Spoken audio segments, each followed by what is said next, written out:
ভাদ্র মাসের শেষ দিনেও দেশ জুড়ে অঝোরে বৃষ্টি পড়ছে। এতে বিপর্যস্ত হয়ে পড়েছে জনজীবন, ভোগান্তিতে পড়েছেন পথচারী, রিকশা চালক ও দিনমজুররা।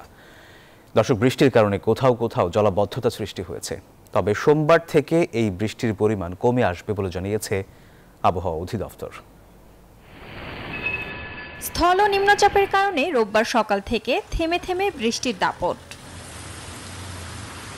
গেল ২৪ ঘন্টা থেকে রাজধানী সহ দেশের বিভিন্ন স্থানে গুড়ি গুড়ি বৃষ্টি হচ্ছে। এতে বিপর্যস্ত জনজীবন।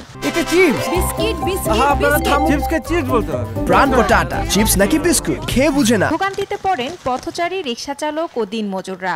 ভাড়া হচ্ছে না, বারে ভিজে যাচ্ছি। বাতাস, বৃষ্টি হোক আর ঝড় হোক, আমার তো ইনকাম করে খেতেই হবে। জায়গায় জায়গায় যে রাস্তা ভাঙাচোরা হয়ে যাচ্ছে, মনে করেন গাড়ি ঘোড়া ডিস্টার্ব হচ্ছে। বৃষ্টির কারণে কোথাও কোথাও জলাবদ্ধতা সৃষ্টি হয়েছে। বরিশালের বটতলা, বগুড়া রোড, কালীবাড়ি রোড, মুন্সি ব্যারেজ সহ বিভিন্ন এলাকার প্রধান সড়ক পানির নিচে। কোথাও কোথাও বাড়িঘর, ব্যবসা প্রতিষ্ঠানে পানি ঢুকে চরম দুর্ভোগে পড়েছে মানুষ। রাস্তাঘাট তলিয়ে যাওয়ায় বিপাকে পড়েছেন পথচারীরা। পানি তো একবার করার অভাব নেই, এত সব শেষ। যখন বেশি পরিমাণ বন্যা হয় তখন এটা সম্পূর্ণ তলাই যায়। যাইতে তো অসুবিধা, বাসা বাড়ি তলাই গেছে। দুদিনের ভারী বৃষ্টিতে খুলনা নগরীর অধিকাংশ সড়ক পানিতে তলিয়ে গেছে। বিভিন্ন এলাকায় বাড়িঘর ও সড়কের পাশে ব্যবসা প্রতিষ্ঠানেও পানি ঢুকেছে। নিম্নাঞ্চলে দেখা দিয়েছে জলাবদ্ধতা। এতে চরম দুর্ভোগে পড়েছেন নিম্নবিত্ত ও খেটে খাওয়া মানুষ।